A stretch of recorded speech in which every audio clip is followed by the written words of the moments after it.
Hello teacher, hello everyone. My name is Carlos Alberto Leon Gutierrez.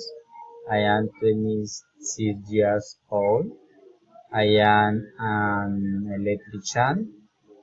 I currently live in the Espinal Tolima on Sustain Street with two Rondon neighborhood. I live with my wife and my daughter. My wife is a nurse assistant. Mm, she works in the hospital.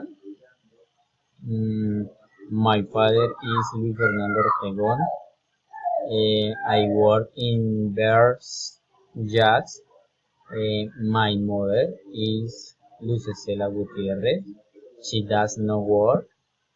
Mm, I just two sisters, Maria Alejandra Ortegon and Diana Paola Ortegon. I also Jack a brother Cristian Fernando Ortegon.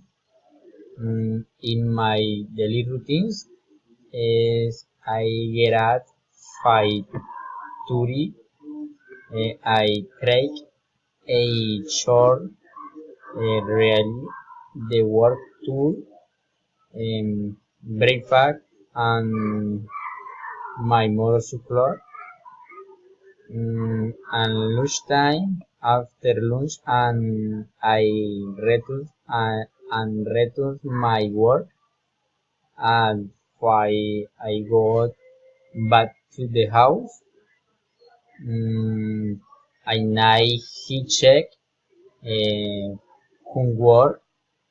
The night I go to the park with my family. I like the food. I do not like to the drink beer and smoke. Thank you.